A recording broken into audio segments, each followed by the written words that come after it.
Hello jaguars, क्या हालचाल। Welcome back to gravity circle. And मेरे प्यारे प्यारे बच्चों, पिछले लेक्चर में हेनरी लॉ कंप्लीट, हेनरी दादा के बारे में सारी बातें कंप्लीट। बहुत बढ़िया, बहुत अमेजिंग। अब गाइस आज आगे बढ़ते हैं और एक नया टॉपिक शुरू करते हैं जिसका नाम है vapour pressure of liquid in solution. तो गाइस आगे बढ़ तो रहे हैं, लेकिन मुझे एक बात समझ में नहीं आ रही है कि क्या मेरे प्यारे प्यारे बच्चे ग्रेविटी सर्कल को शेयर नहीं कर रहे हैं। Guys please, it's a request, अपने दोस्तों के साथ में शेयर करो, बिकॉज जिस जोश से हमने ये जैगवार और जुगनू बैच स्टार्ट किया है, उतने जोश से मुझे लग रहा है कि शायद आप लोग ज्वाइन नहीं हो रहे हो। तो ऐसा क्यों हो रहा है? क्या हम लोग सब देख रहे हैं मृत्युंजय सर के वीडियोस लेकिन दोस्तों को शेयर नहीं कर रहे हैं? गाइस अब देखो, हम एक नई फैमिली है, अभी हम लोग एक नया बैच शुरू कर रहे हैं, तो अभी आपकी रिस्पॉन्सिबिलिटी भी बनती है कि ग्रेविटी सर्कल को खूब शेयर करो। जितना शेयर करोगे उतना मुझे लगेगा कि हाँ यार चलो ठीक है, मतलब बच्चा पढ़ रहा है तो मैं उतना एंथुसियाज्म से और नई नई चीजें लेकर आऊंगा, और क्वेश्चंस करेंगे और नई नई चीजें निकालेंगे। लेकिन अगर ऐसा मुझे लगने लगा कि नहीं यार चैनल तो बढ़ नहीं रहा है, बच्चे तो देख नहीं रहे हैं, तो फिर शायद मैं डिमोटिवेट हो जाऊं, तो फिर नुकसान सब लोगों का होना है। तो थोड़ा सा मुझे मोटिवेट करने के लिए आप लोगों को शेयर करना पड़ेगा अपने चैनल ग्रेविटी सर्कल को। एंड जो भी बच्चा ट्यूशन जा रहा है उनको बोलो कि भैया जरूरत नहीं है, अगर आप केमिस्ट्री पर रिलाय करना चाह रहे हो तो ग्रेविटी सर्कल इज बेस्ट। क्यों पैसे वेस्ट कर रहे हो? यही तो हमारा होल सोल पर्पस है, टारगेट है यूट्यूब पे पढ़ाने का। चलो तो आगे बढ़ते हैं, हेडिंग डालते हैं vapour pressure, vapour pressure of liquid in a solution. तो गाइस अब ये टॉपिक बहुत इंटरेस्टिंग है। इस टॉपिक को आराम से जब हम डिटेल में पढ़ेंगे तो बहुत मजा आएगा, बहुत ही ज्यादा मजा आने वाला है इस टॉपिक के अंदर। देखिए मैं आपको पूरा कॉन्सेप्ट बड़े आराम से, बड़े प्यार से समझाने वाला हूं। इमेजिन करना, ये आपका, इमेजिन करना प्यारे बच्चों, ये आपका एक लिक्विड है, मतलब एक चेंबर है। इस चेंबर के अंदर हम लोगों ने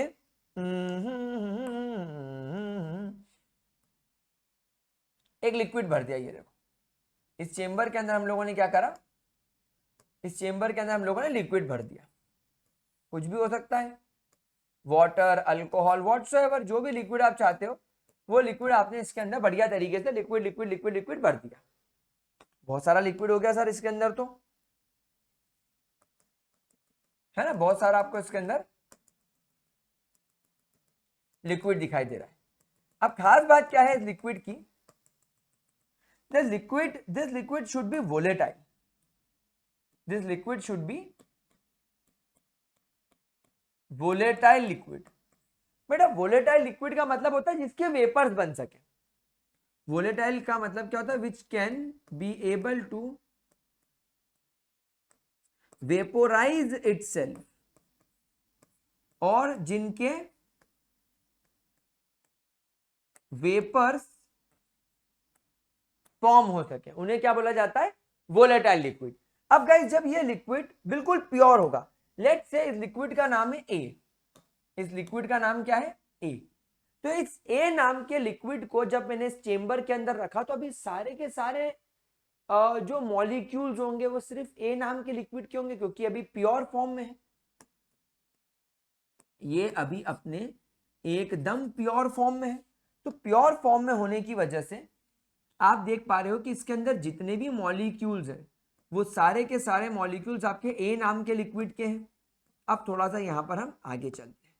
भाई मुझे एक बात बताओ, जब पूरा का पूरा लिक्विड ही ए नाम का है तो सरफेस पर भी तुमको जितने मॉलिक्यूल्स या जितने पार्टिकल्स दिख रहे होंगे वो सब ए नाम के दिख रहे होंगे, वो सारे के सारे पार्टिकल्स भी ए नाम के नजर आ रहे होंगे, वो सारे के सारे पार्टिकल्स भी ए नाम के नजर आ रहे होंगे आपको सरफेस पर, है ना। अब गाइस क्या होता है, क्योंकि इस लिक्विड वोलेटाइल है, वोलेटाइल का मतलब वेपोराइज। देखो गाइस आप लोगों को पता है जैसे पानी रूम टेम्परेचर पे पड़े पड़े भी इवेपोरेट हो जाता है, जैसे जमीन पर अभी गर्मी में पानी गिर जाए तो अपने आप सूख जाता है, भाप बन के उड़ जाता है, उसको बोलते हैं इवेपोरेशन। सिमिलरली आपका ये जो लिक्विड ए है ये भी वोलेटाइल है, तो हमें इसे बॉईल करने की या नीचे से आग लगाने की जरूरत नहीं है। ये रूम टेम्परेचर पे पड़ा पड़ा भी धीरे धीरे सराउंडिंग की हीट को अब्सॉर्ब करके, जैसे वाटर करता है, जैसे तुम कपड़े गीले करे, कपड़े झटक के सुखा दिए, तो जो कपड़े सूख रहे हैं क्या उन्हें आप गर्म कर रहे हो? नहीं, आपने उसको धूप में डाल दिया। तो जो धूप की गर्मी है धीरे धीरे वो गर्मी अब्सॉर्ब करके भाप बन के पानी उड़ना चालू कर देता है। सिमिलरली आपका चेंबर भी सराउंडिंग में अभी जितनी हीट मौजूद है वो सब हीट को अब्सॉर्ब करेगा और अपने आप को धीरे धीरे वेपोराइज करेगा। तो कुछ समय बाद आप लोगों को क्या दिखने लगेगा कि यहां पर धीरे धीरे आपके लिक्विड ए के वेपर्स का नंबर बढ़ता जा रहा है, बढ़ता जा रहा है, बढ़ता जा रहा है। शुरुआत में क्या हुआ होगा? लिक्विड ए की मात्रा ज्यादा होगी, वेपर्स की मात्रा कम होगी, लेकिन धीरे धीरे वेपर्स की क्वांटिटी बढ़ने लगी और एक पर्टिकुलर पीरियड तक बढ़ेगी, फिर रुक जाएगी। उस कंडीशन को हम लोग बोलेंगे इक्विलिब्रियम स्टेट। यानी जब ये अपने इक्विलिब्रियम को अचीव कर लेगा ये रुक जाएगा। इक्विलिब्रियम के अंदर क्या होगा? जितने वेपर और जितने लिक्विड वेपर में कन्वर्ट होंगे, ठीक उसी समय उतने वेपर वापस से लिक्विड में कन्वर्ट हो जाएंगे। अब ये जरूरी नहीं है कि दोनों 50-50% हो सकता है कि 90% लिक्विड रहे और 10% वेपर बन जाए, हो सकता है 5% वेपर बन जाए, 95% लिक्विड रहे। तो डिपेंड करता है आपका लिक्विड कौन सा है, डिपेंड करता है आप कौन से लिक्विड को लेकर आए हो, उसका नेचर क्या है, टेम्परेचर क्या है, वो भी हम डिस्कस करेंगे।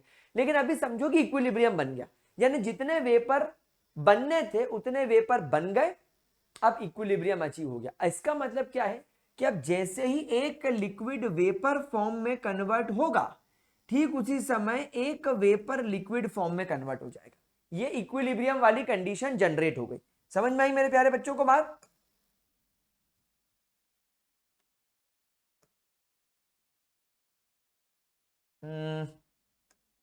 क्या यार, बहुत ही ज्यादा अजीबोगरीब काम है डिजिटल बोर्ड का।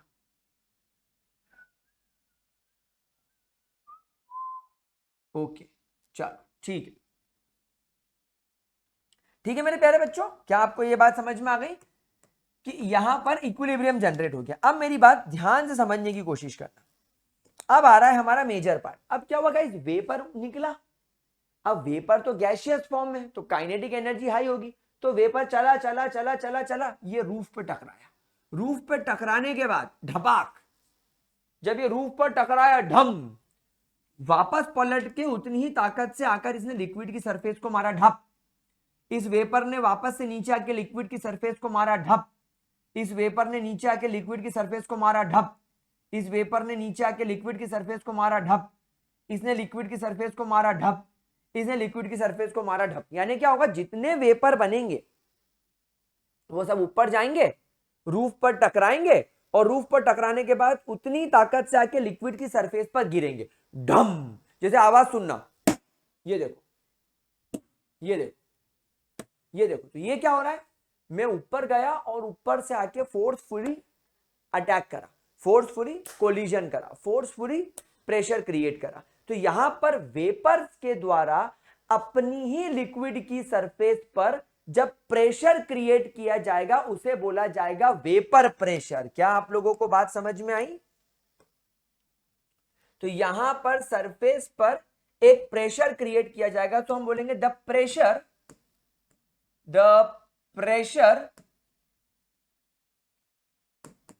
created by vapors on the surface of its own liquid, on the surface of its own liquid is called as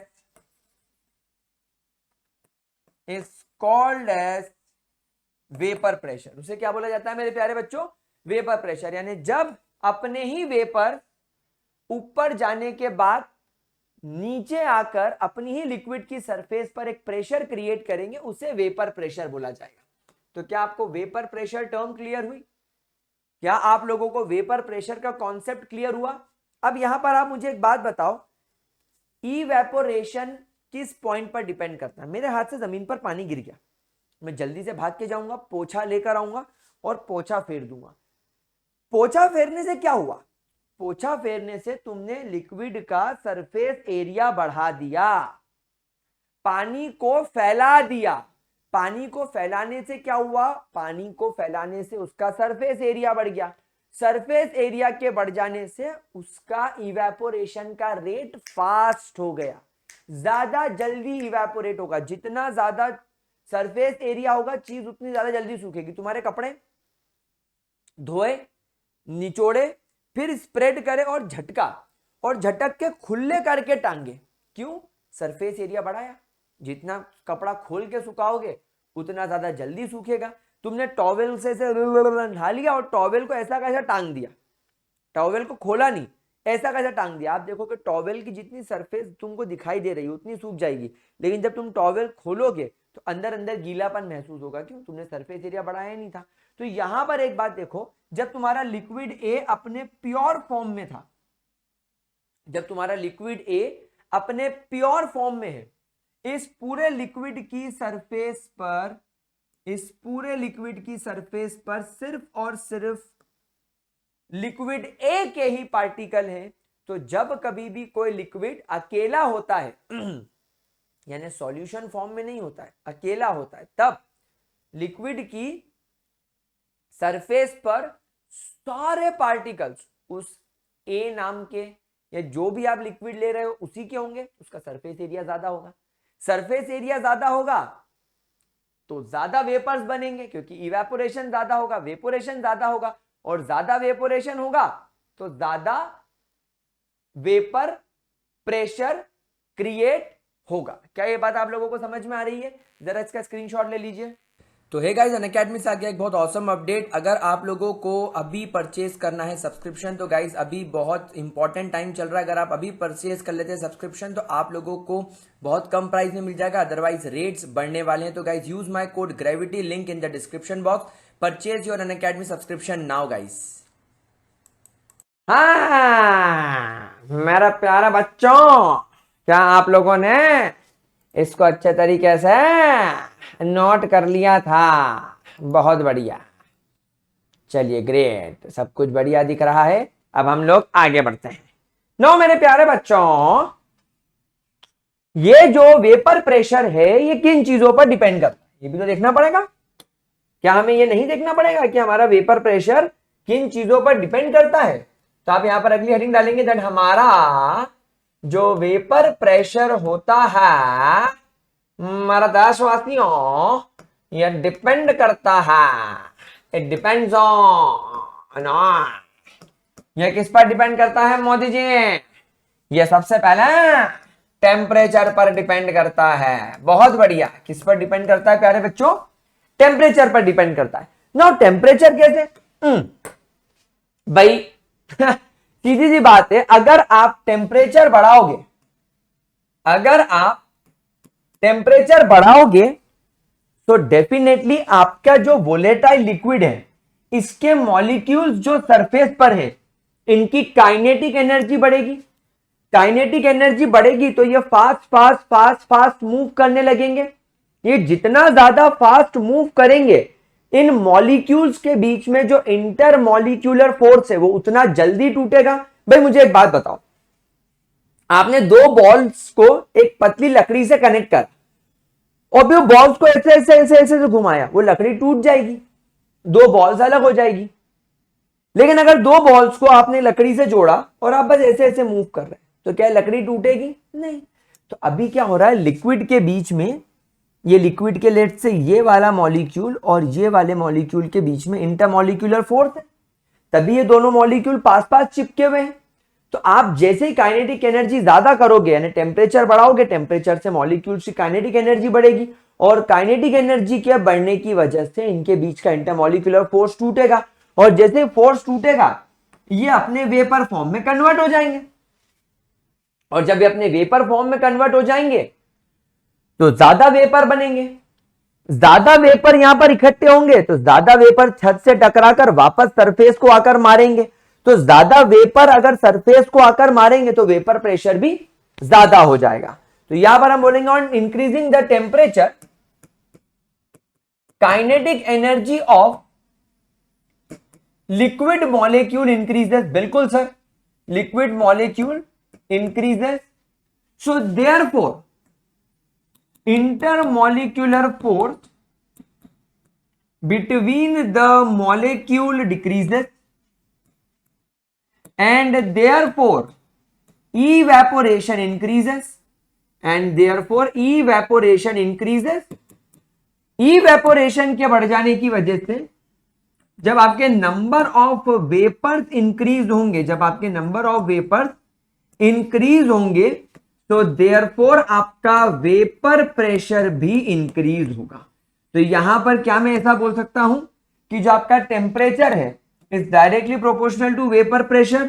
बिल्कुल बोल सकते हैं, आपका temperature is directly proportional to vapour pressure. आप जितना ज्यादा टेम्परेचर बढ़ाओगे उतना ज्यादा आपका वेपर प्रेशर बढ़ता जाएगा। आराम से दबा के इसको नोट कर लो,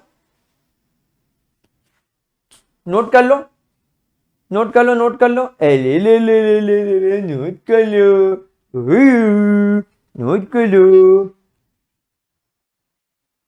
चले चल, टेम्परेचर के बाद में दूसरा हमारा मोदी जी के भक्तों, हमारा देशवासियों, is the nature of liquid.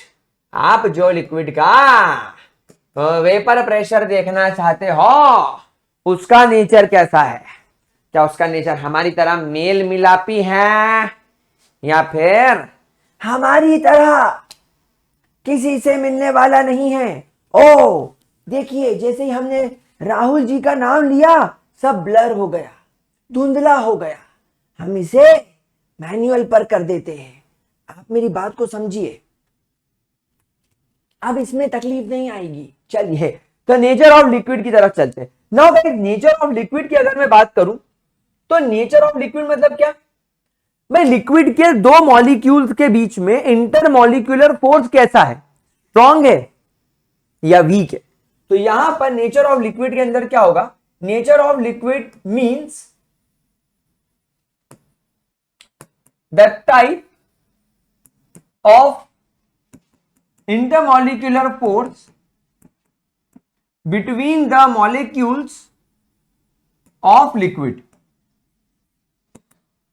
that is if आपके लिक्विड के मॉलिक्यूल्स के बीच में इंटरमॉलिक्यूलर फोर्स बहुत ज्यादा स्ट्रांग होगा। अगर आपके लिक्विड के मॉलिक्यूल्स के बीच में इंटरमॉलिक्यूलर फोर्स बहुत ज्यादा स्ट्रांग होगा तो आप मुझे बताइए, नॉर्मली जैसा भी रूम टेम्परेचर पे मेरे हाथ से एक ऐसा लिक्विड गिर गया जमीन पर जिसके मॉलिक्यूल्स के बीच में इंटरमॉलिक्यूलर फोर्स स्ट्रांग है, तो उसके इस फोर्स को तोड़ने के लिए हमें बहुत मुश्किल होगी। वो दो मॉलिक्यूल के बीच का इंटरमॉलिक्यूलर फोर्स बड़ी देरी से और बड़ी मुश्किल से और काफी टाइम लगने के बाद टूटेगा। आपके सराउंडिंग में अभी जो मौजूदा एनर्जी है वो उसको अब्सॉर्ब करता चलेगा, धीरे धीरे अब्सॉर्ब करता चलेगा, धीरे धीरे धीरे धीरे अब्सॉर्ब करता चलेगा, अपनी एनर्जी बढ़ाता चलेगा, बढ़ाता चलेगा, बढ़ाता चलेगा, बढ़ाता चलेगा, बढ़ाता चलेगा। कब तक बढ़ाता चलेगा? जब तक उसके पास में सफिशिएंट एनर्जी ना हो जाए इस स्ट्रॉन्ग बॉन्ड को तोड़ने के लिए। तो यहां पर इंटरमॉलिक्यूलर फोर्स स्ट्रॉन्ग होने की वजह से इवेपोरेशन थोड़ा मुश्किल हो गया। If intermolecular force is strong, then evaporation will take time. Then evaporation decreases, ऐसा भी बोल सकते हैं कि उसका evaporation decrease हो जाएगा। And अगर evaporation decrease हो गया, अगर इसका evaporation decrease हो गया, therefore number of vapors will be less। और जब number of vapor less होंगे, Hence, वेपर प्रेशर जो होगा will be less. Vapour pressure भी क्या हो जाएगा मेरे प्यारे बच्चों? लेस हो जाएगा। तो यहां पर हमें ध्यान रखना है कि आपका लिक्विड किस टाइप का है। और यहां पर मैं एक टर्मिनोलॉजी लिख देता हूं, एंड वाइसे वर्सा। जिन बच्चों को वाइसे वर्सा का मतलब नहीं पता वो ऊपर वाले स्टेटमेंट को उल्टा कर दो। वाइसे वर्सा का मतलब होता है ऊपर वाले स्टेटमेंट को उल्टा कर दो। दैट मींस अगर इंटरमॉलिक्यूलर फोर्स वीक है तो इवेपोरेशन ज्यादा होगा, इवेपोरेशन ज्यादा होगा तो नंबर ऑफ वेपर्स ज्यादा होंगे और इस वजह से आपका वेपर प्रेशर भी हाई होगा। तो इस तरीके से ये दो फैक्टर आपके वेपर प्रेशर को अफेक्ट करते हैं। तो अब हम लोगों को वेपर प्रेशर क्लियर हो गया। वेपर प्रेशर क्या होता है? वेपर प्रेशर का मतलब होता है जब कभी भी आपका कोई एक लिक्विड, जब अपने अभी हम लोग प्योर फॉर्म की बात करें तो आपका एक लिक्विड हमने एक चेंबर के अंदर रखा हुआ है। लिक्विड वोलेटाइल टाइप का होना चाहिए, मतलब जिसका वेपर बन सके। वो आपके नॉर्मली रूम टेम्परेचर पे पड़ा हुआ है तो वो सराउंडिंग की हीट अब्सॉर्ब करके धीरे धीरे उसके वेपर बढ़ने लगेंगे। एक पर्टिकुलर टाइम पीरियड के बाद इक्विलिब्रियम जनरेट हो जाएगा, मतलब अब इससे ज्यादा वेपर नहीं बनेंगे। अब वो वेपर बना, उड़ा, चेंबर की रूफ पर टकराया और टकराने के बाद वापस से पूरे फोर्स से आकर लिक्विड की सरफेस पर मारा। जब लिक्विड की सरफेस पर मारा तो प्रेशर क्रिएट किया। That pressure is called as vapour pressure, क्योंकि वो प्रेशर आपके वेपर ने क्रिएट किया। ठीक है, कोई दिक्कत मेरे प्यारे बच्चों? चलो अब हम आगे बढ़ते हैं मेरे प्यारे बच्चों और नेक्स्ट हेडिंग डालते हैं जो कि हमारे राउल्स लॉ की शुरुआत है। तो स्टार बनाएंगे मेरे सारे प्यारे बच्चों और स्टार बनाकर हम लोग एक नया स्टेटमेंट लिखेंगे, दैट इज वेपर प्रेशर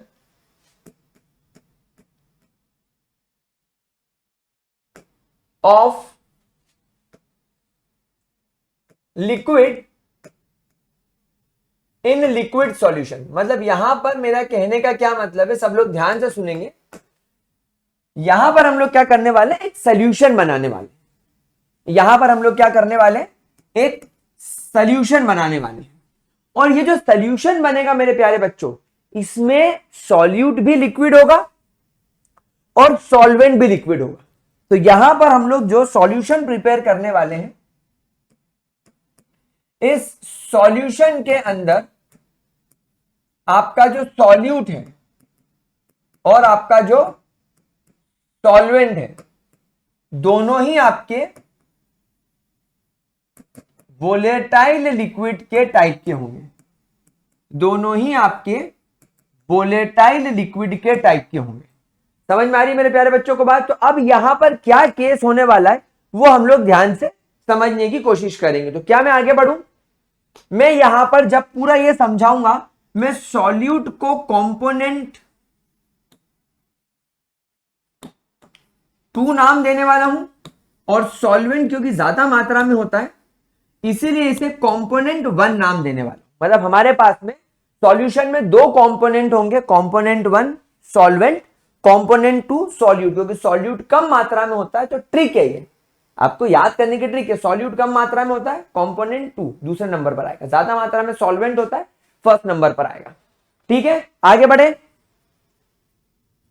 आगे बढ़े प्यारे बच्चों।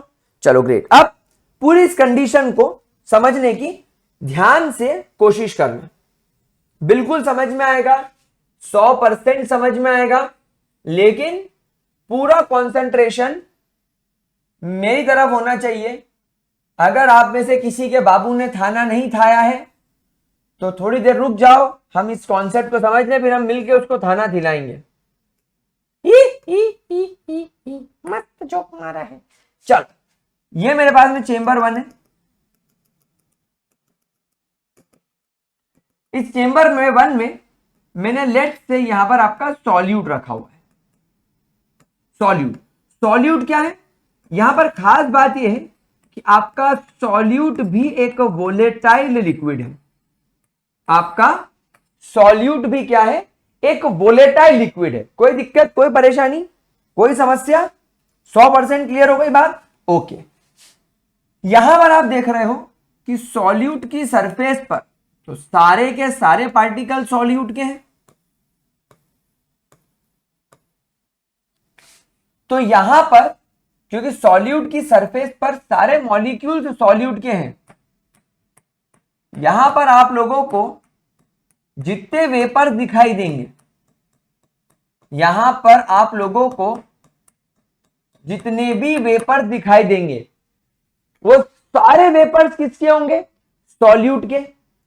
तो ये वेपर जो नीचे आकर प्रेशर लगा रहे होंगे वो पूरा का पूरा प्रेशर भी किसका होगा, सॉल्यूट का होगा।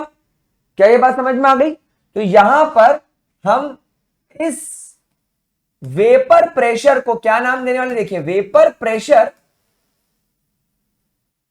Of pure solvent, sorry vapour pressure of pure solute, इसे हम लोग डिनोट करेंगे P नॉट। एक काम करते हैं, हम इसे डिनोट करते हैं P नॉट। यार एनसीईआरटी में इसको ए से डिनोट किया हुआ है, तो क्या मैं भी इसको ए से डिनोट कर दूं ताकि कंफ्यूजन नहीं हो। P नॉट ए से, तो हम पीछे चल के हमारी एक चीज को यहां पर रेक्टिफाई कर लेते हैं, हम इसे चेंज कर लेते हैं। हम यहां पर हमारी वाली ट्रिक को ना फॉलो करते हुए एनसीईआरटी जो हमारी माई बाप है, हम उसकी बात ही मान लेते हैं। हम यहां पर एक काम करते हैं, सॉल्यूट को नाम दे देते हैं कॉम्पोनेंट ए, और हम यहां पर सॉल्वेंट को नाम दे देते हैं कॉम्पोनेंट बी। ठीक है, अब से इस पर्टिकुलर टॉपिक के लिए सॉल्यूट कॉम्पोनेंट ए है, सॉल्वेंट कॉम्पोनेंट बी है। नहीं नाम देना है मत नाम दो, कोई तकलीफ नहीं है, लेकिन कॉन्सेप्ट समझने के हिसाब से हमने दे दिया। तो यहां पर vapour pressure of pure solute कितना हो गया, PA नॉट। यानी यहां पर इस चेंबर में जितना भी प्रेशर दिखाई दे रहा है सिर्फ और सिर्फ सॉल्यूट की वजह से दिखाई दे रहा है। अब हम अगले चेंबर में चलते हैं।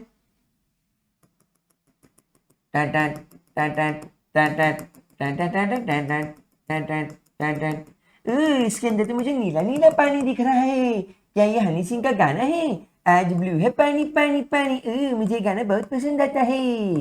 ओके, तो ये तुम्हारा क्या हो गया, सॉल्वेंट हो गया। हम इसे यहां पर नाम देंगे, ये हो गया आपका सॉल्वेंट। अच्छा, खास बात यहां पर ये है कि आपका सॉल्वेंट भी वोलेटाइल है। अरे वाह, सॉल्वेंट भी हमारा क्या है, एक वोलेटाइल लिक्विड है। तो सर इससे खुशी की बात क्या होगी। अब यहां पर सारे के सारे वेपर जो मुझे दिख रहे हैं, वो सारे के सारे वेपर किसके होंगे, आपके सॉल्वेंट के होंगे। और ये सॉल्वेंट के वेपर यहां पर नीचे की ओर जो प्रेशर क्रिएट कर रहा है वो भी सिर्फ सॉल्वेंट के मॉलिक्यूल कर रहे हैं। तो यहां पर जो वेपर प्रेशर क्रिएट हो रहा है इसे हम लोग नाम देंगे vapour pressure of pure solvent, vapour pressure of pure solvent. And मेरे प्यारे बच्चों, vapour pressure of pure solvent को हम लोग डिनोट करेंगे PB नॉट से। This is denoted by PB not. क्या आपको ये बात समझ में आ रही है? क्या आप लोगों को ये कॉन्सेप्ट समझ में आ रहा है? ग्रेट। अब मैंने चेंबर नंबर 3 में क्या करा, चेंबर नंबर 3 में मैंने सॉल्यूट और मैंने सॉल्वेंट दोनों को मिक्स कर दिया। सॉल्यूट और सॉल्वेंट दोनों को मैंने यहां पर क्या करा, मिक्स कर दिया। यानी टेक्निकली यहां पर आप लोगों को सॉल्यूट के सॉल्वेंट के सब के मॉलिक्यूल्स दिखाई दे रहे होंगे। आपको यहां पर सॉल्यूट और सॉल्वेंट दोनों के मॉलिक्यूल्स दिखाई दे रहे होंगे। ये देखो, यानी यहां पर सरफेस पर आपको सॉल्वेंट भी दिखाई दे रहा है और यहां पर सरफेस पर आपको सॉल्यूट भी दिखाई दे रहा है। तो सॉल्यूट प्लस सॉल्वेंट क्या बन गया, ये बन गया एक प्रकार का सॉल्यूशन। ये बन गया सॉल्यूशन। यहां पर आपका सॉल्यूट भी वोलेटाइल है, यहां पर आपका सॉल्वेंट भी वोलेटाइल है। लेकिन अब केस समझने की कोशिश करेंगे, केस समझेंगे ध्यान से। देखो, क्योंकि अब इस सरफेस पर सॉल्यूट के पार्टिकल्स नजर आ रहे हैं। हां सर, सॉल्यूट के पार्टिकल्स मुझे सरफेस पर नजर आ रहे हैं। मतलब सॉल्यूट के पार्टिकल्स अगर सरफेस पर हैं तो डेफिनेटली इनके वेपर्स भी बनेंगे। यस, तो मुझे यहां पर इसके वेपर्स दिखाई दे रहे हैं। लेकिन एक प्रॉब्लम है। क्या प्रॉब्लम है? सॉल्यूशन में जाते ही आपके सॉल्यूट के पार्टिकल्स जो सरफेस पर नजर आ रहे हैं वो उसकी प्योर कंडीशन के मुकाबले कम हो गए। जब आपका सॉल्वेंट अपने प्योर फॉर्म में था तब सरफेस पर सारे पार्टिकल्स सिर्फ और सिर्फ सॉल्यूट के थे। सरफेस पर सारे पार्टिकल सिर्फ और सिर्फ सॉल्यूट के थे। लेकिन जब आपने सॉल्यूट और सॉल्वेंट को मिक्स करके सॉल्यूशन बना दिया तो बट ऑब्वियस सी बात है कि सरफेस पर सॉल्यूट और सॉल्वेंट दोनों के पार्टिकल होंगे। तो अब सरफेस पर पहले के मुकाबले अब सॉल्यूट के पार्टिकल्स कम हो गए, तो यहां पर जो वेपर बनेंगे सॉल्यूट के वो भी कम हो जाएंगे। बात समझ में आ रही है?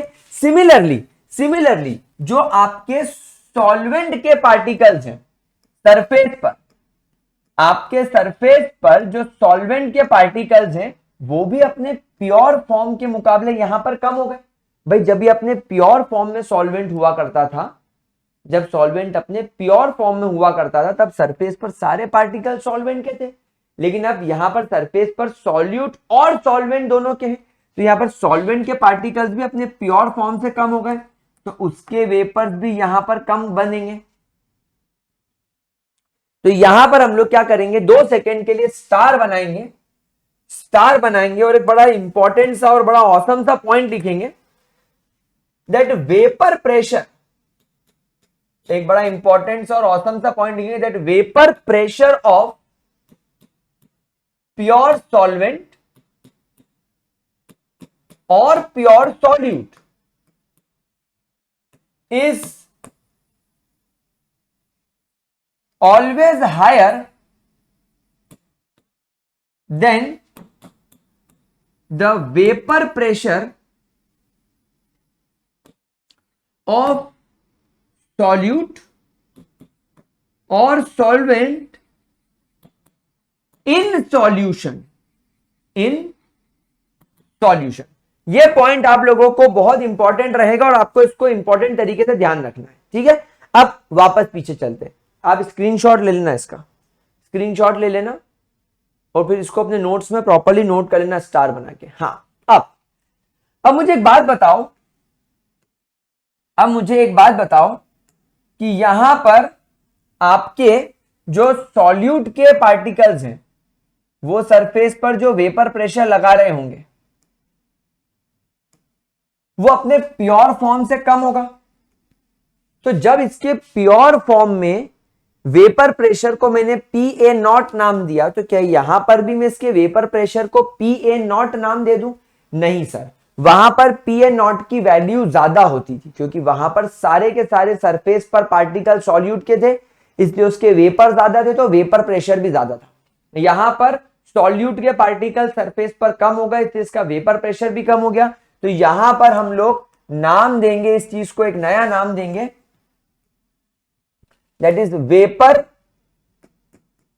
Pressure of solute in solution, is PA। आप इसे एक नया नाम देंगे PA, मतलब PA0 और PA में फर्क है। PA0 क्या है? Vapour pressure of pure solute. जब सॉल्यूट अकेला था, प्योर था, high value. Vapour pressure of solute in solution PA, दोनों के वैल्यू में फर्क है। सिमिलरली आपके सॉल्वेंट के पार्टिकल्स भी अपने प्योर फॉर्म के मुकाबले यहां पर कम हो गए। प्योर फॉर्म में तो ये था, लेकिन अब यहां पर कम हो गए, तो यहां पर आपके जो वेपर प्रेशर रहेगा, vapour pressure of solvent in solution, हम इसे नाम देंगे PB। तो PB0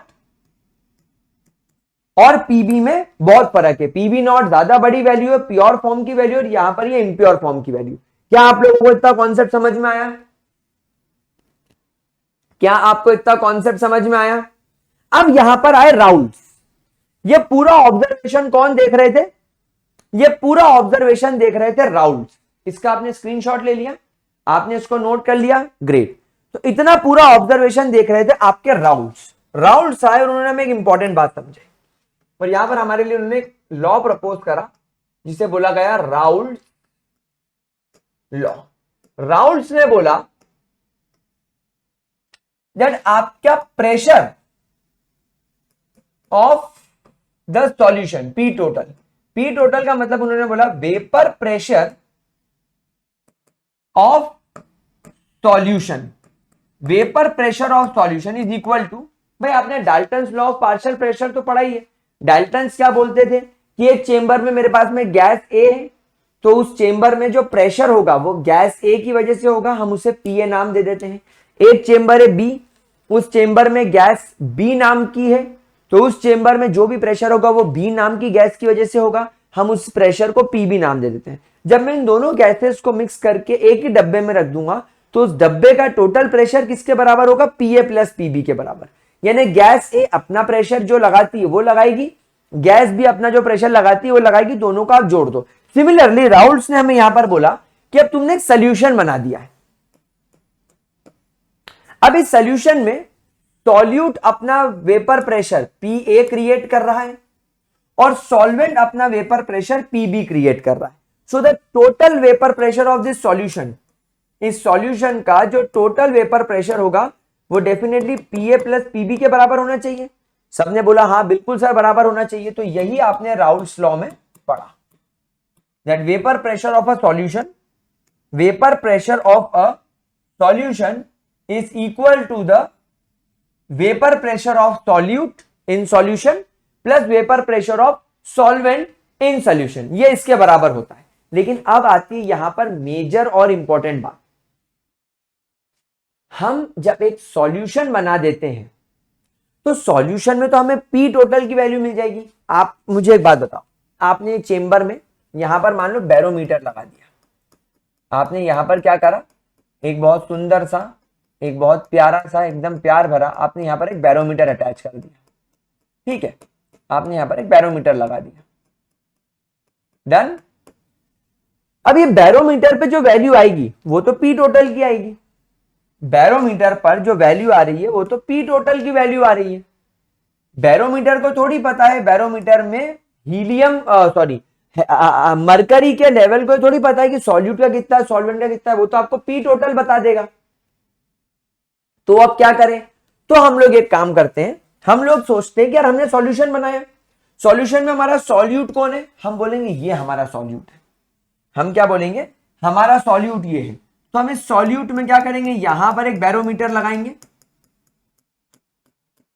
और इसका वेपर प्रेशर निकाल लेंगे, वो आएगा पीए नॉट, क्योंकि यहां पर ये प्योर फॉर्म में तो हमें बिल्कुल कोई रिस्क नहीं है कि यहां पर वेपर प्रेशर किसी और का हो सकता है, क्योंकि ये प्योर फॉर्म में है तो वेपर प्रेशर सिर्फ इसका होगा। फिर हम देखते हैं सॉल्वेंट कौन है, अच्छा सॉल्वेंट ये है, तो हम इसमें भी फटाफट एक बैरोमीटर जोड़ देते हैं और इस बैरोमीटर की मदद से हमें पता चल जाता है कि सॉल्वेंट का वेपर प्रेशर कितना है।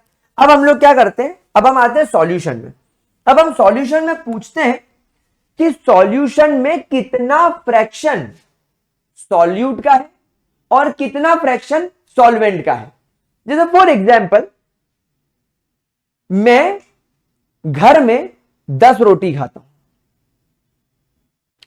और मेरा भाई घर में 20 रोटी खाता है, तो उसकी 10 रोटी और मेरी 20 रोटी मिलाकर 30 रोटी बनी। तो अब सामने वाला ये पूछेगा कि ये 30 रोटी में से इस 30 रोटी को खत्म करने में मृत्युंजय का कंट्रीब्यूशन कितना है, यानी ये जो 30 रोटी बनी है ये 30 रोटी में मृत्युंजय का कितना पार्ट है, ये जो 30 रोटी तुमने बनाई है इसमें मृत्युंजय कितनी खाएगा, इसमें इसका कितना कंट्रीब्यूशन रहेगा। मैं बोलूंगा मेरा कंट्रीब्यूशन रहेगा 1/3, क्योंकि मैं 10 रोटी खाता हूं, टोटल रोटी बनी है 30, तो 10 डिवाइडेड बाय 30 1/3, और मेरे भाई का कंट्रीब्यूशन कितना रहेगा, वो खाएगा 20 रोटी, तो 20 डिवाइडेड बाय 30 यानी 2/3, यानी 2/3 रोटी वो है और 1/3 रोटी मेरी है। क्या बात आप लोगों को समझ में आ रही है, क्या आप लोगों को ये बात समझ में आ रही है। तो एक चीज यहां पर आप मुझे खुद सोच कर बताओ कि मेरे घर में 30 रोटी बनी, चलो हम बनाते हैं रोटी को, हमने 30 रोटी बनाई, अब मैंने बोला इस 30 रोटी को बनाने में मेरा कंट्रीब्यूशन 1/3 था।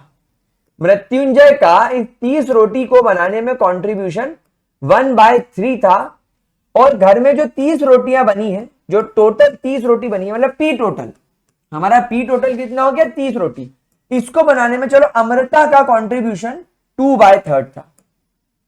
तो अब आप इससे यह पता लगा सकते हो कि इस 30 रोटी में से मृत्युंजय ने कितनी रोटी बनाई। आप इसको इससे डिवाइड करोगे तो 10 रोटीज आंसर आ जाएगा, मतलब डेफिनेटली अमृता ने 20 रोटी बनाई होगी।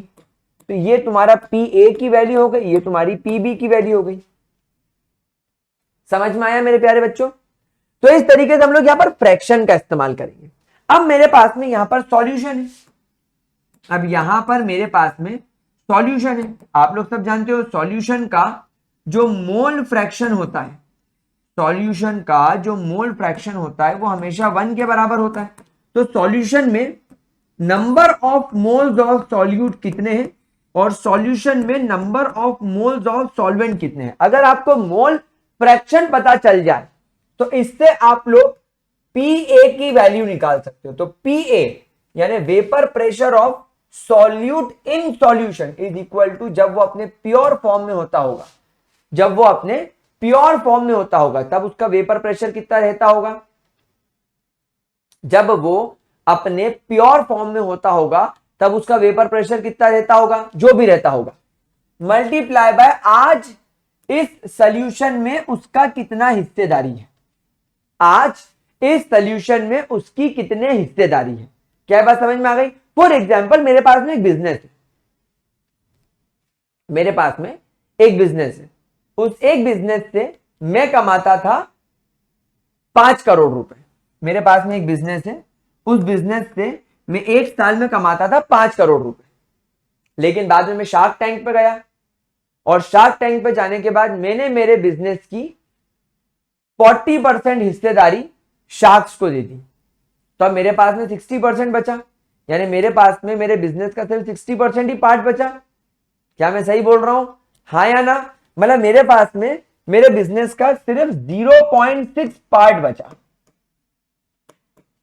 मतलब अब मैं कमाऊंगा 3 करोड़ रुपए। तो जब मैं शार्क टैंक में नहीं गया था, जब मैं अकेला बिजनेस कर रहा था, तब मैं 5 करोड़ कमा रहा था, लेकिन मैं शार्क टैंक में चला गया और शार्क टैंक में जाने के बाद मेरे बिजनेस में मेरा सिर्फ 0.6 पार्ट ही रहा, 0.4 पार्ट तो मैं शो ही नहीं कर पाया, तो मेरा पैसा कितना हो गया? कम हो गया। क्या बात आपको समझ में आई? तो आप खुद देखो, पी ए नॉट जब अपने प्योर फॉर्म में होता होगा, जब अपने प्योर फॉर्म में होता होगा तब उसकी वैल्यू ज्यादा होती होगी, लेकिन सॉल्यूशन में जाने के बाद क्या हुआ, अब सॉल्यूशन 100%, अब सॉल्यूशन आपका, sorry this is pure solute, हाँ, तो अब आपका जो सॉल्यूशन है वो 100% सॉल्यूट या 100% सॉल्वेंट से तो बना नहीं है, 100% सॉल्यूशन में कुछ पार्ट सॉल्यूट का है, कुछ पार्ट सॉल्वेंट का है, इसलिए P A naught multiply by X A. Similarly जब आप यहां पर पी बी की वैल्यू निकालेंगे, that will be P B not X B, that is vapour pressure of pure solvent multiply by solvent के mole fraction, mole fraction of solvent, this is again mole fraction of solute, mole fraction of solute, ठीक है। This what is this, this is vapour pressure of solute in solution. I hope आपको सबको case समझ में आ रहा है। And this is vapour pressure of solvent in solution. समझ में आ रही बात आप लोगों को? तो अब मेरा फॉर्मूला रीडिफाइन होकर क्या हो जाएगा, तो यहां पर मेरा जो फाइनल फॉर्मूला राउल्ट्स लॉ का बनेगा वो हो जाएगा P total is equal to P A की जगह मैं लिखूंगा P A not X A plus P B not X B. And guys this is my new formula for Raoult's law, this is the formula for Raoult's law. कितना easy है, कितना हल्का फुल्का है, एकदम छिछोरा है, एकदम हल्का फुल्का, हल्का पतला है प्यारे बच्चों, बहुत आराम से हो जाता है ये फॉर्मूले से सारे क्वेश्चन सॉल्व। एनसीईआरटी में इसको और आगे तक सॉल्व कर रखा है, मेरे को नहीं करना। मैं क्यों करूं यार इसके आगे सॉल्व, मेरे को जरूरत ही नहीं, मेरा इससे सॉल्यूशन आ जाएगा सारे क्वेश्चंस का।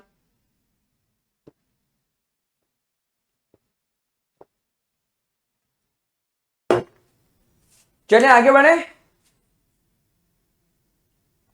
आगे बढ़े। क्या मैं आपको इसका ग्राफ समझाऊं? चलो आगे बढ़ते हैं, राउल्ट्स लॉ का ग्राफ देखते हैं। बहुत इजी है इसका ग्राफ, इसका ग्राफ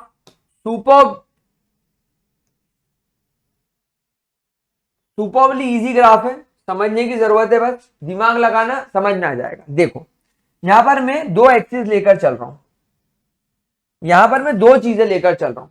एक तरफ मेरे प्यारे बच्चों मैं वेपर प्रेशर लिख रहा हूं एक एक्सिस पर, एक एक्सिस पर यहां पर मैं वेपर प्रेशर लिख रहा हूं, और एक एक्सिस पर यहां पर मैं आपका मोल फ्रैक्शन लिख रहा हूं। ठीक है, कोई परेशानी मेरे प्यारे बच्चों, कोई दिक्कत? ग्रेट। अब यहां पर मैं इमेजिन कर रहा हूं इस पॉइंट पर, what am I imagining is कि यहां पर आपका मोल फ्रैक्शन ऑफ सॉल्यूट यहां पर 1 है, यानी यहां पर आपका सॉल्वेंट का मोल फ्रैक्शन 0 है, यानी यहां वाली जो कंडीशन है ये आपके प्योर सॉल्यूट वाली कंडीशन है, ये वाली जो आपकी कंडीशन है ये आपके प्योर सॉल्यूट वाली कंडीशन है। तो बेटा यहां पर जो भी वेपर प्रेशर होगा वो आपके प्योर सॉल्यूट का होगा, इसी में इसको पीए नॉट लिख दूं। अब हम इस एंड पर आ जाते हैं, इस एंड पर आप देखो, यहां पर मैंने बोला कि यहां पर मेरा एक्स ए 0 हो गया है और एक्स बी पूरी तरीके से 1 हो गया, यानी यहां पर जो कंडीशन चल रही है वो प्योर सॉल्वेंट वाली चल रही है। तो यहां पर लेट से इस एंड पर जो मुझे वेपर प्रेशर दिखाई दे रहा है वो दिखाई दे रहा होगा पीवी नॉट का। ठीक है मेरे प्यारे बच्चों, क्या आपको मेरी बात समझ में आई? अब आओ इस पॉइंट की बात करें। इस पॉइंट पर अगर मेरा एक्स ए की वैल्यू 0.9 हो जाए तो एक्स बी की वैल्यू 0.1 हो जाएगी, यानी यहां से सॉल्यूशन बनना शुरू हो गया, यानी बीच में हमारे जितने भी इंटरवल्स हैं सॉल्यूट, अगर यहां पर मेरा एक्स ए 0.7 हो जाए तो यहां पर मेरा एक्स बी 0.3 हो जाएगा, यहां पर मेरा एक्स ए 0.5 हो जाएगा तो यहां पर मेरा एक्स बी भी 0.5 हो जाएगा, यहां पर मेरा एक्स ए अगर 0.3 हो जाएगा तो यहां पर मेरा एक्स बी 0.7 हो जाएगा, एंड यहां पर मेरा एक्स ए 0.1 हो जाएगा तो यहां पर मेरा एक्स बी 0.9 हो जाएगा। मतलब इन दो पॉइंट्स को छोड़कर ये बीच का जितना पॉइंट है ये पूरा मेरा सॉल्यूशन पॉइंट है। यहां पर हर जगह मुझे सॉल्यूशन दिख रहा है, यहां पर सॉल्यूट की मात्रा ज्यादा होते हुए सॉल्वेंट की कम है, लेकिन जैसे जैसे मैं आगे बढ़ रहा हूं सॉल्यूशन में हम लोग सॉल्यूट के मोल फ्रैक्शन कम कर रहे हैं, यानी सॉल्यूट की मात्रा, सॉल्यूट का अमाउंट कम कर रहे हैं और सॉल्वेंट का अमाउंट बढ़ा रहे हैं। तब आप यहां पर खुद एक बात ऑब्जर्व कर रहे होंगे कि यार जैसे जैसे मैं इस ग्राफ में लेफ्ट से राइट की ओर जा रहा हूं मेरे सॉल्यूट की मात्रा तो कम होती जा रही है। देखो यहां पर तो पूरा 1 था, यहां पर तो 100% सॉल्यूट था, फिर 90% बचा, 70%, 50%, 30%, 10% और अल्टीमेटली यहां आकर 0 हो गया। तो मेरा वेपर प्रेशर जैसे जैसे मेरे मोल्स की वैल्यू कम होती जाएगी सॉल्यूशन में, मेरा वेपर प्रेशर घटता जाएगा, और जब सॉल्यूट का मोल फ्रैक्शन 0 हो जाएगा सॉल्यूट का वेपर प्रेशर भी 0 हो जाएगा, क्योंकि हम सभी लोग इस बात को बहुत अच्छे तरीके से जानते हैं that PA is always equal to PA not XA। जो भी आपका प्योर वेपर प्रेशर इस पॉइंट पर आपको वैल्यू मिली होगी उसमें आप मोल फ्रैक्शन की वैल्यू को मल्टीप्लाई करे होगे, तो यहां पर आपको PA की वैल्यू मिली होगी कुछ, फिर आप थोड़ा और आगे बढ़े, यहां पर आपके मोल फ्रैक्शन की वैल्यू कम हो गई तो यहां पर आपको जो PA की वैल्यू मिली होगी वो कम मिली होगी, फिर आप यहां आ गए तो यहां पर आपके XA की वैल्यू और कम हो गई, 0.5 हो गई, PA की वैल्यू तो वही रही होगी, तो PA में अब मैं 0.5 मल्टीप्लाई करूंगा तो मुझे वैल्यू और कम मिली होगी। मैं थोड़ा और आगे आया, PA की वैल्यू तो सेम है लेकिन यहां पर XA की वैल्यू और कम हो गई, तो PA की वैल्यू और कम हो गई, यहां पर पीए की वैल्यू और कम होगी। सिमिलरली अब अगर आप यहां पर एक इंपॉर्टेंट चीज ऑब्जर्व करो, अब यहां पर अगर आप ऑब्जर्व करो हमारे पीबी का, तो यहां से पीबी की वैल्यू अब बढ़ती जा रही है, बढ़ती जा रही है और यहां आकर मैक्सिमम हो गई। ऐसा क्यों हुआ? यहां पर आपके पीबी की वैल्यू मैक्सिमम क्यों हो गई? क्योंकि PB will be PB not multiply by XB. ये तुम्हारे पीबी की वैल्यू थी। पीबी की वैल्यू में जब आपने 0.1 मल्टीप्लाई करा तो छोटी वैल्यू आई होगी। यहां पर जब आपने यहां पर पीबी की 0.3 को मल्टीप्लाई करा होगा पीबी में, तो वैल्यू थोड़ी बड़ी होगी। यहां पर आपके एक्सबी की वैल्यू और बड़ी होगी, यहां पर आपके एक्सबी की वैल्यू और बढ़ गई, यहां पर आपके एक्सबी की वैल्यू और बढ़ गई, अल्टीमेटली मैक्सिमम हो गई। क्या बात समझ में आई? तो यहां पर आप लोग एक बात ऑब्जर्व करो कि यहां से यहां तक, यहां से यहां तक आपका क्या चल रहा है? देखो यहां पर आपका this is your PB, this is your PA, तो यहां पर आ गया आपका P total which is equal to PA plus PB. यहां देखो अगर यहां पर आपका ये पीबी है और यहां पर आपका पीए है, तो यहां पर आ गया आपका पी टोटल पीए प्लस पीबी।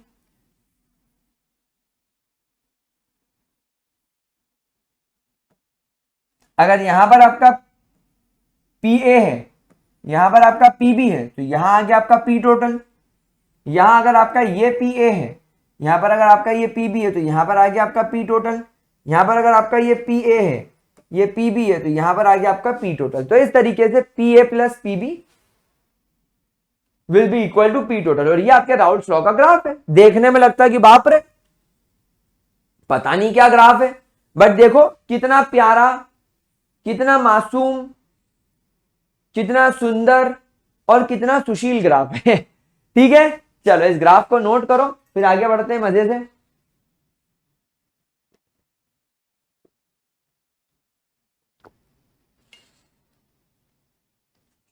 हम्म हम्म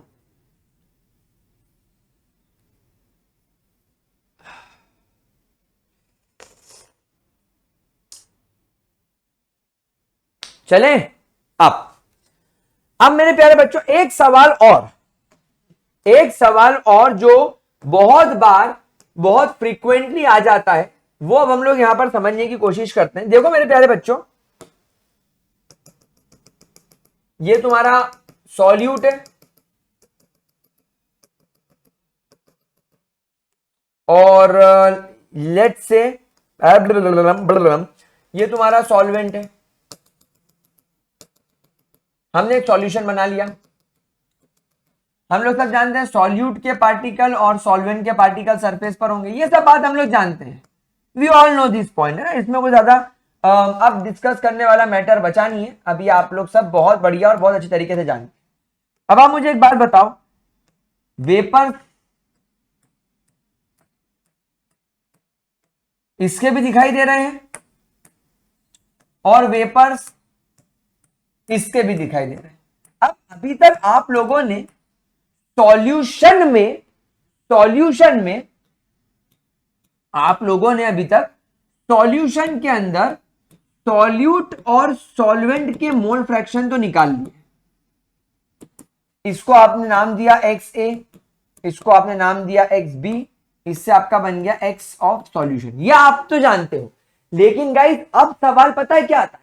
अब सवाल आता है कि वेपर फेज में, अब सवाल आता है कि वेपर फेज में आपके सॉल्वेंट का कितना फ्रैक्शन है। इसे हम YB से डिनोट करेंगे और वेपर फेज में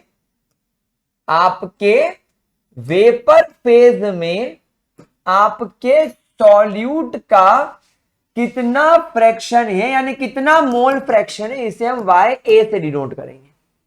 यहां आप एक काम करो, A B में अगर आपको कंफ्यूजन होता हो तो आप बस यहां पर लिखिए Y और Y के नीचे आप लोग लिख दीजिए सॉल्वेंट, और यहां पर आप लिख लीजिए Y और Y के नीचे आप लोग ले लीजिए सॉल्यूट। क्या ये बात समझ में आई? In fact y total is also equal to 1 and y total is equal to y of solute plus y of solvent. यानी वेपर फेज में, आपके वेपर फेज में, वेपर फेज में जो आपके टोटल वेपर्स हैं वो y टोटल, y सॉल्यूट और y सॉल्वेंट की वजह से बनता है। मतलब अब सवाल ये नहीं है कि सॉल्यूशन के अंदर हमने कितना मोल फ्रैक्शन सॉल्यूट का मिलाया और कितना मोल फ्रैक्शन सॉल्वेंट का मिलाया, वो तो हम जानते हैं XA plus XB, number of moles of solute plus number of moles of solvent, ये हम लिखकर number of moles of solute divided by total number of moles in the solution से हम इसकी वैल्यू निकाल लेते थे। लेकिन अब हम लोग ये y सॉल्वेंट और y सॉल्यूट की वैल्यू कैसे निकालेंगे, तो चलिए हम इसका फॉर्मूला आपको सिखाते हैं। मेरे प्यारे बच्चों, इसका फॉर्मूला बहुत आसान है। Pressure of solute in solution, जिसको अभी आप लोगों ने PA से डिनोट किया, PA अपॉन P टोटल बस is always equal to YA and PB upon P total is equal to YB। तो ये क्या हो गया? What is PA? That is vapor pressure of solute in solution divided by total vapor pressure of the solution is equal to the fraction of vapor of solute. आपके solute के कितने vapours दिखाई दे रहे हैं YA, और आपका ये किसका हो जाएगा? ये आपका सॉल्वेंट का हो जाएगा। तो इसका फॉर्मूला क्या है? आपका सॉल्यूट का वेपर प्रेशर कितना है सॉल्यूशन के अंदर, वो निकाल लो, और PA की वैल्यू निकालना कैसे है? PA की वैल्यू निकाली जाती है PA नॉट XA से, और PB की वैल्यू निकाली जाती है PB नॉट XB से। तो ये तुम्हारा राउल्ट लॉ यहां पर खत्म। हमने राउल्ट लॉ की यहां पर बिखेर दिए धजिया। अब मैं आप लोगों को खिलाता हूं एक भजिया। क्या बात, क्या बात। चलो एनसीईआरटी का एक धड़ल्ले से क्वेश्चन सॉल्व करेंगे। इस क्वेश्चन के अंदर ऑलमोस्ट इसने सभी चीज पूछ डाली है, इसने कुछ छोड़ा ही नहीं है इसके अंदर पूछने लायक, पर हम लोग इसे क्वेश्चन को करते हैं। चलो क्वेश्चन समझो क्या बोल रहा है। ये बोल रहा है vapour pressure of chloroform CHCl3 का वेपर प्रेशर ये बोल रहा है 200 mmHg, और डाइक्लोरोमीथेन CH2Cl2 का वेपर प्रेशर ये बोल रहा है 415 mmHg। टेम्परेचर बोल रहा है ये 298 केल्विन, यानी टेम्परेचर तो कांस्टेंट ही रखना पड़ेगा। अब ये नंबर 1 पे बोल रहा है calculate the vapour pressure of solution prepared by mixing 25.5 gram of chloroform and 40 grams of CH2Cl2, and second आपको कैलकुलेट करना है मोल fraction of each component in their vapour phase. ओहो अच्छा सर, वेपर फेज वाला जो भी आपने थोड़ी देर पहले कराया था, क्या ये वही है? हाँ ये वही है। This is mole fraction of solute in vapor phase, and this is mole fraction of solvent in vapor phase। तो आपको यहां पर सब सॉल्व करना है। वीडियो पॉज करो, लेक्चर को पॉज करो तुरंत, एंड क्वेश्चन लगाने की तरफ भाग चलो, फटाफट सब लोग क्वेश्चन लगाएंगे, फिर मैं आपको इसका सॉल्यूशन करके बताऊंगा। चलिए, आई होप आप लोगों ने क्वेश्चन सॉल्व किया होगा। नाउ मैं आपको इसका सॉल्यूशन करके बता रहा हूं। यहां पर गाइस मुझे गिवन मास दे रखा है, मैं मोलर मास निकाल लूं तो मुझे मोल्स मिल जाएंगे, और मोल से मुझे मोल फ्रैक्शन मिल जाएगा, और मोल फ्रैक्शन से मैं अपना formula PA naught plus X A और PB naught plus X B लगा दूंगा, तो मुझे क्वेश्चन नंबर 1 में total vapour pressure of the solution मिल जाएगा। तो क्लोरोफॉर्म CHCl3, इसका मॉलिक्यूलर मास कितना होगा? देखो, एक क्लोरीन का मास 35.5, तो 2 का 71, देन 71 के बाद आप उसमें 35 ऐड कर दो तो 106.5, फिर आपने उसमें 13 ऐड कर दिया तो ये हो जाएगा 119.5, 119.5 ग्राम्स पर मोल, ये इसका मोलर मास हो गया। देन तुम्हारा CH2Cl2 75, 35, 35, 71, 71 प्लस 12, 83, 83, 85, मुझे लगता है इसका 85 ग्राम्स पर मोल मोलर मास हो जाएगा। अब इसका गिवन मास कितना है? W2 क्वेश्चन में 25.5 ग्राम, एंड इसका गिवन मास कितना है? W1, ये हमने क्या निकाला? ये हमने इसका M2 निकाला, ये हमने इसका M1 निकाला। अब इसका W1 कितना है? 40 ग्राम्स। तो इसके मोल्स कितने हो जाएंगे? W2 अपॉन M2 से हमें इसके मोल्स पता चल जाएंगे। इसके मोल्स कितने हो जाएंगे? देखो, इसके मोल्स कितने हो जाएंगे? 25.5 divided by 119.5, 25.5 divided by 119.5। Guys कितनी वैल्यू आ रही, जरा कैलकुलेट करना। तो 0.213, और इसकी वैल्यू कितनी आ रही है? W1 अपॉन M1 के हिसाब से 40 अपॉन 85, तो यहां पर 30 बचेगा, ये चले जाएगा 8 टाइम, तो कुछ 0.47 के आसपास आनी चाहिए। तो ये इनके मोल्स हो गए। अब हम इसका मोल फ्रैक्शन निकाल लेते हैं X2, तो mole fraction will be N2 upon N1 plus N2। N2 की वैल्यू है 0.213 divided by N1 plus N2, तो 0.47 में अगर मैं 0.213 ऐड करूंगा तो 0.683 हो जाएगा। ये हो गया 683। तो मुझे इसकी वैल्यू कितनी मिल रही है यार? ये कुछ 1/3 टाइम्स जाता हुआ दिख रहा है। और X1 की वैल्यू कितनी हो जाएगी? N1 upon N1 plus N2, यानी 0.47 डिवाइडेड बाय 0.683, तो इसकी वैल्यू कितनी हो जाएगी? 0.6 के आसपास मुझे नजर आ रही है। मैं रफ चलता हूं तो ये 0.4 हो जाएगा। मोल फ्रैक्शन निकल गया। अब हम यहां पर इसका PA निकाल लेते हैं। PA will be equal to PA not X है। PA नॉट कितना है इसका? 200 mmHg मल्टीप्लाई बाय 0.4, तो 4 to the 8, 80।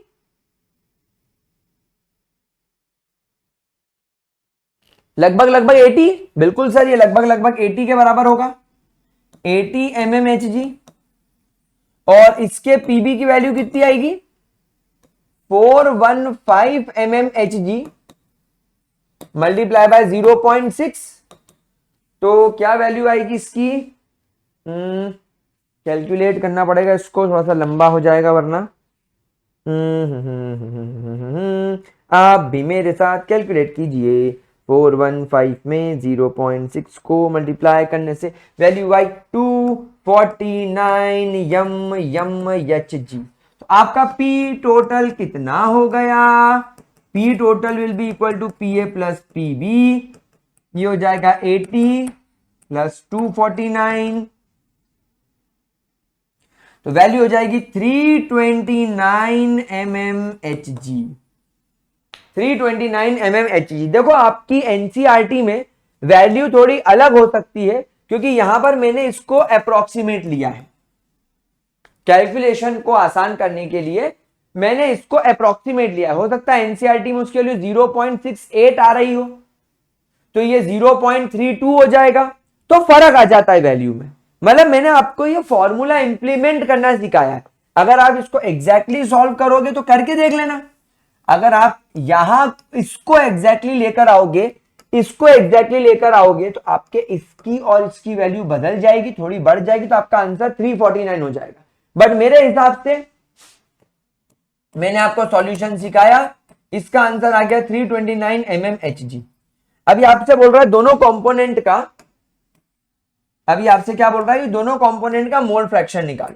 ठीक है, तो यहां पर मैं सबसे पहले सॉल्यूट का मोल फ्रैक्शन, या चलो सॉल्यूट सॉल्वेंट क्या बोलूं, मैं यहां पर पहले क्लोरोफॉर्म का निकाल लेता हूं। क्लोरोफॉर्म का पीए कितना है, 80, पी टोटल कितना है 329। बस जहां मैंने ये फॉर्मूला लगाया कि मेरा काम धनन धनन धनन धनन हो गया, तो मैं 80 को डिवाइड करूं जब 329 से, तो मुझे वैल्यू मिलेगी 0.24, तो मेरा ऑटोमेटिकली CH2Cl2 कितना हो जाएगा, या तो आप ऐसा कर लो 249 अपॉन 329, आप चाहो तो ऐसा कर लो अपॉन 329, तो आपको वैल्यू मिलेगी 0.76। आप देखो दोनों का सम हमेशा 1 के बराबर ही होगा, जो मैंने थोड़ी देर पहले आपको लिख के बताया था। ये देखो यहां पर, ये कहां गया पीछे, ये देखो ये 1 के बराबर ही होगा, तो YA प्लस YB हमेशा 1 के बराबर होगा, तो ये आपका आंसर आ गया। तो गाइस इस तरीके से राउल्स लॉ के क्वेश्चंस आप लोग बड़े आराम से लगा सकते हैं, बिना किसी परेशानी के लगा सकते हैं। ठीक है, अब हम लोग जब अगली क्लास में मिलते हैं गाइस, हम अगली क्लास में राउल्स लॉ के ऊपर कुछ और क्वेश्चंस करेंगे डेफिनेटली। ये सिर्फ एक इंट्रोडक्शन मान लो, पहला क्वेश्चन मान लो। अगले लेक्चर में मैं राउल्स लॉ के ऊपर और क्वेश्चन कराऊंगा, राउल्स लॉ का दूसरा वाला केस समझाऊंगा जिसमें कि सॉल्यूट नॉन वोलेटाइल हो गया, सिर्फ सॉल्वेंट रह गया, तो हम वो करेंगे। फिर हम लोग और न्यूमेरिकल्स करेंगे, फिर आइडियल नॉन आइडियल सोल्यूशन, अजियोट्रॉपी, उसकी तरफ चलेंगे, फिर कोलिगेटिव प्रॉपर्टी, आगे चलेंगे। तो चलो गाइस आज का लेक्चर यही होता है खत्म। Thank you so much for joining, bye bye, take care, good night. Don't forget to like share करना पड़ेगा, शेयर करना पड़ेगा, तो like share and subscribe guys. Bye bye, take care, see you.